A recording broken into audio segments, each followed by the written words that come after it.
Hai teman-teman semuanya, Assalamualaikum, apa kabar? Semoga dalam keadaan sehat dan tetap bahagia.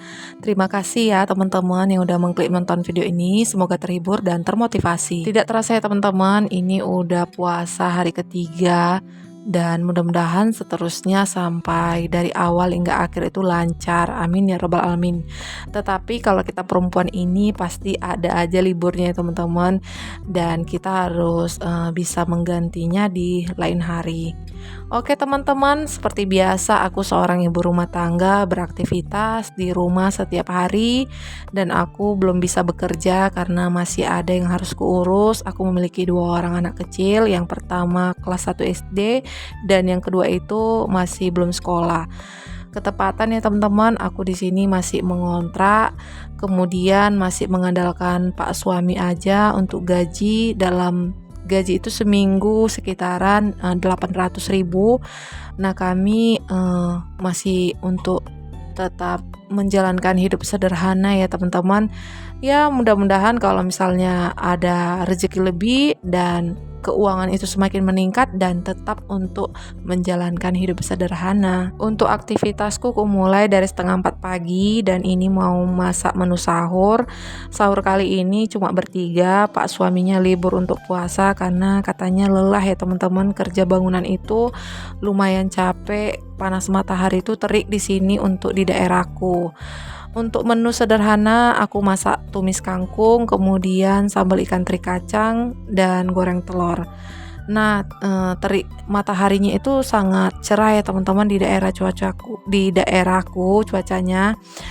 Karena beberapa hari ini aku mendengar untuk berita di Bekasi karena ada sedikit banjir ya teman-teman, dan semoga itu cepat bisa dilewati, apalagi udah mau mendekati bulan Ramadan ini, semoga yang baik-baik itu segera didatangkan. Dan seperti biasa teman-teman, untuk menemani aktivitasku, aku mau sharing dan bercerita tentang hidup sederhana, tips hemat untuk keuangan. Dan judul yang kubahas kali ini, apalagi ini saat bulan Ramadan, agar biar kantong nggak jebol gitu ya teman-teman, ada 3 langkah dalam mengelola keuangan. Apa aja, ikutin terus ya.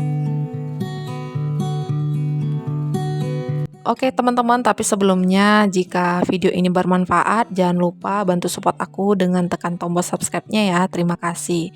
Nah langkah awal yang pertama untuk mengelola keuangan saat Ramadan biar kantong itu nggak jebol, yang pertama yaitu untuk membeli takjil sesuai dengan kebutuhan kita ya teman-teman. Nah saat bulan Ramadan ini untuk berburu takjil itu pasti yang ditunggu-tunggu sebagai kita umat muslim, apalagi yang masih berpuasa, dan salah satunya aku termasuk teman-teman yang lagi berpuasa.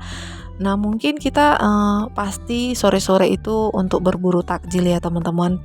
Ya mungkin ada beberapa orang yang tidak mau juga untuk berburu takjil, tapi biasanya kalau mau jiwa muda mau jiwanya tua itu sama-sama aja ya teman-teman, karena aroma untuk berburu takjil itu banyak jenis-jenis makanan yang beragam-ragam yang nggak pernah kita jumpai. Nah berburu takjil di pinggir pasar itu banyak yang kita jumpai. Disitulah kita untuk menikmati makanan dan minuman segar pada saat berbuka. Contoh nih menurut pengalaman pribadiku ya teman-teman. Nah aku tuh pernah kalau berburu takjil itu beli makanan dengan lapar mata, semua dibeli ya teman-teman. Terakhir pas buka puasa itu kita rasa udah kenyang dengan 1 gelas minum, kemudian makanan untuk beberapa. Nah ketepatan yang kubeli ini kebanyakan, alhasil jadi terbuang gitu ya teman-teman. Mungkin gak terlalu banyak sih buangnya, cuman kan ada sisa yang harus tidak dimakan lagi. Kalau besok pun udah nggak enak lagi rasanya teman-teman kalau mau dimakan lagi. Nah itu adalah kesalahan fatal yang nggak patut ku contohkan lagi ya teman-teman. Jadi semenjak aku di sini untuk sesuaikan dengan kecukupanku, saat berburu takjil itu dengan membawa uang pas, kemudian sebelum pergi itu udah membuat pikiran itu apa yang harus dibeli, udah merencanakan ya teman-teman. Nah, itu adalah solusi yang bisa aku lakukan pada saat berburu takjil dengan kita menghemat membeli takjil itu secukupnya dengan kebutuhan, bukan hanya dengan keinginan dan lapar mata.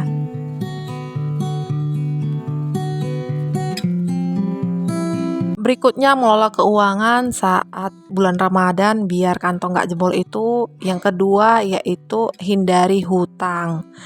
Mungkin kita saat Ramadan ini banyak keperluan yang harus kita sediakan seperti baju hari raya, mungkin menyediakan amplop untuk seperti memberikan kepada sepupu, anggota yang lainnya pada saat berkumpul bersama keluarga. Nah, banyak persiapan yang harus disediakan ya teman-teman untuk membeli kue kering atau mungkin yang lain-lainnya ya. Nah, untuk menghindari utang itu adalah membuat pikiran kita supaya lebih nyaman pada saat bulan Ramadan.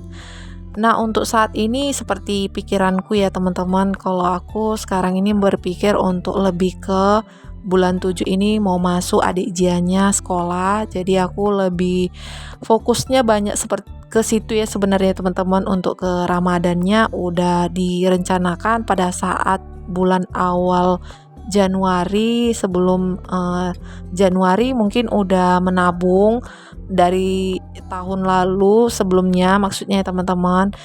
Dan aku tuh lagi fokus aja sekarang untuk merencanakan keuangan ke sekolah, ke pendidikan. Nah, alhasil alhamdulillahnya sampai saat ini ya mudah-mudahan aku tidak ada hutang ya teman-teman. Aku menghindari sebisa mungkin karena apalagi hanya bisa satu penghasilan aja dan aku hidup sesuai dengan kemampuanku, tidak terlalu banyak gaya untuk mengikuti seperti teman-teman yang lainnya fashion dan aku tuh apa adanya aja ya teman-teman. Dan aku mengelola keuangan itu supaya lebih bijak lagi. Aku tuh belum bijak sebenarnya teman-teman, cuman aku ingin terus belajar bagaimana caranya. Sedikit cerita ya teman-teman, ini ada beberapa nasihat juga dari ibuku, dari mamaku. Nah, kalau bisa itu sebisa mungkin jangan pernah berhutang, apalagi sudah berumah tangga.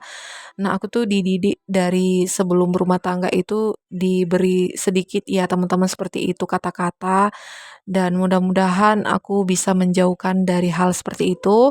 Tetapi bukan berarti kita tidak bisa berhutang ya teman-teman, bisa. Kalau misalnya sesuatu hal yang benar-benar ada income, ada keluar, ada yang masuk gitu maksudnya ya. Nah, contoh berhutang untuk usaha, kenapa tidak gitu. Tetapi kalau kita hutang terlalu banyak lubang, nah itu salah juga ya. Nah, kalau misalnya ada 10 lubang gitu, itu membuat kita menjadi nggak tidur, nyut-nyut ya kepala ini ya teman-teman. Nah, itu aku ada sedikit cerita kisah teman tetangga juga seperti itu kejadiannya. Alhasil dia jadi seperti boronan dan dia tidak nyaman lagi di kampung ini ya teman-teman. Jadi dia balik kampung untuk kampungnya sendiri padahal dia sudah berumah tangga gitu. Terakhir dia jauh gitu dari pasangannya dan keluarga pasangannya juga. Nah, seperti itu untuk aku untuk menetapkan dan menekankan pikiranku itu dengan menekankan nasihat dari ibuku supaya aku terhindar dari hutang dan aku hidup dengan sesuai kemampuan aja.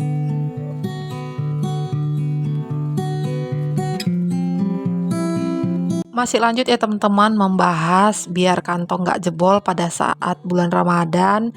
Yang ketiga untuk mengelola keuangan itu yaitu berikan sedekah. Bulan Ramadan adalah waktu yang spesial ya teman-teman untuk berbuat kebaikan dan meningkatkan ibadah. Dalam mengatur keuangan itu adalah hal yang tidak kita lupakan dan itu adalah yang terpenting juga. Berikan sedekah kepada orang-orang yang membutuhkan seperti contoh anak-anak yatim atau orang-orang miskin dan yang lainnya. Dan mungkin bisa kita lakukan itu dalam lingkungan kita sekitar dengan orang tua yang lanjut usia. Nah, itu bisa kita berikan berupa seperti sembako atau mungkin uang tunai dan macam-macam ya teman-teman. Dan untuk teman-teman boleh komen ya, untuk sedekahnya itu boleh diberikan kepada siapa aja. Nah, mungkin bisa menginspirasi dan bisa bermanfaat dalam berbuat kebaikan. Ketepatan di lingkunganku ini kan teman-teman, jadi ada beberapa kertas nanti dibagi. Nah, itu kita dikasih pilihan seperti harga nilai berasnya itu, yang pertama ada harga sekian, yang kedua harga menengah, dan yang ketiga itu harga tinggi. Nah, berapa orang dalam satu keluarga itu disesuaikan dan totalnya itu berapa. Contoh nih, misalnya total harga berasnya itu 150.000 untuk dalam satu keluarga 4 orang.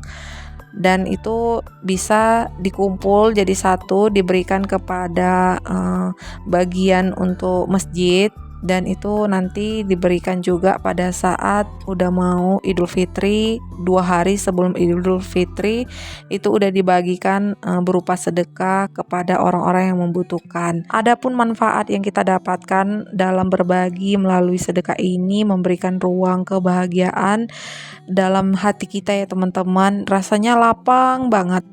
Nah, contoh lain seperti infak. Infak itu nilainya memang receh, tetapi kalau kita benar-benar memberikan dengan ikhlas, itu membuat kita menjadi membelanjakan harta kita di jalan yang tepat, menjaga kita tetap bersyukur dan konsisten.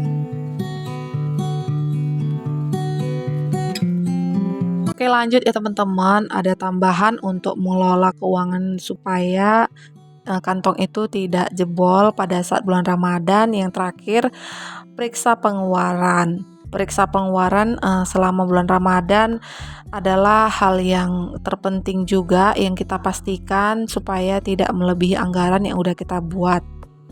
Nah, jika kita udah menemukan ada beberapa yang telah melebihi anggaran, segera mungkin kita mengurangi pengeluaran kita, di mana harus kita cek juga yang harus kita kurangi. Nah, untuk mengecek pengeluaran ini diperlukan dalam pembukuan ya teman-teman, yang udah kita tulis satu persatu di dalam buku. Dan ini hal yang terpenting juga yang udah kita lakukan dalam konsisten setiap harinya, di mana pemasukan dan pengeluaran. Nah, yang berlebih-lebihan itu bisalah dikurangi. Nah, contoh budgeting mingguan dalam udah aku lakukan itu, hasil mingguannya Pak suami gajinya 900 untuk per minggu, karena Pak suami kerjanya tukang. 150 per harinya dikalikan dengan 6 hari itu 900 ya teman-teman. Jadi ada untuk ku asingkan, ku alokasikan dana-dana seperti bayar kontrakan rumah, untuk pendidikan, uang sekolah, iuran per bulannya, kemudian untuk kebutuhan makanan dalam belanja mingguan, untuk kebutuhan beras, belanja sembako, kemudian untuk token listrik. Ya, mudah-mudahan cukup ya teman-teman. Dan mungkin tukang ini kadang-kadang kerja, kadang mau juga nggak kerja, jadi apa yang kusimpan itu bisa ditombokin ke Pak suami ketika tidak bekerja. Dan terpenting lagi, untuk kesehatan itu harus diutamakan juga supaya Pak suami itu lebih sehat untuk mencari nafkahnya, dan kita sebagai ibu rumah tangga untuk mengatur keuangan itu supaya gimana lebih hemat dengan mengurangi hal-hal yang tidak perlu. Untuk kajianku ada sedikit kendala juga ya teman-teman, seperti aku tuh memiliki 2 orang anak. Nah, di mana untuk pertumbuhan anak ini kan selalu untuk jajan, melihat yang terbaru dengan gede-gede yang zaman-zaman sekarang ini kan, makanan yang unik-unik. Nah, di mana aku di sini menetapkan untuk jajanannya itu per hari 2.000 untuk satu orang. Jadi dalam 7 hari itu 14 ribu ya teman-teman. Nah, kadang-kadang mereka juga dikasih sama nenek kakeknya untuk jajan. Jadi aku memanfaatkan juga untuk menjelaskan di mana tidak semua itu harus dikeluarkan untuk jajan, dan sebagian untuk ditabung dengan menggunakan celengan. Jadi itu pelan-pelan aku ajari. Awal-awal ya sebenarnya agak sedikit susah ya teman-teman, tapi lama-lama udah terbiasa. Nah, jadi kebiasaan untuk menabung dalam celengan, karena kita udah menjelaskan target yang ditabung itu kemana uangnya harus dipergunakan. Nah, jalan yang tepat itu contoh nih seperti mau sekolah, jadi seperti perlengkapan sekolah, sepatu, tas. Nah, itu diperlukan untuk menabung supaya, tidak lagi keteter ya teman-teman, jadi terbantu sedikit demi sedikit karena ada pepatah mengatakan sedikit demi sedikit lama-lama menjadi bukit.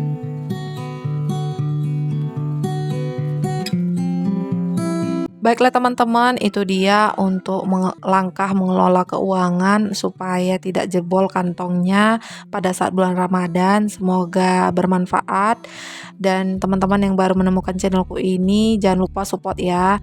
Dan untuk teman-teman yang udah mensupport channelku ini, aku ucapkan terima kasih banyak-banyak. Tidak terasa ya teman-teman, sampai di sini dulu untuk aktivitasku hari ini dan tetap produktif dalam bulan Ramadan. Semoga bermanfaat, enjoy, sampai jumpa di video selanjutnya. Assalamualaikum, terima kasih.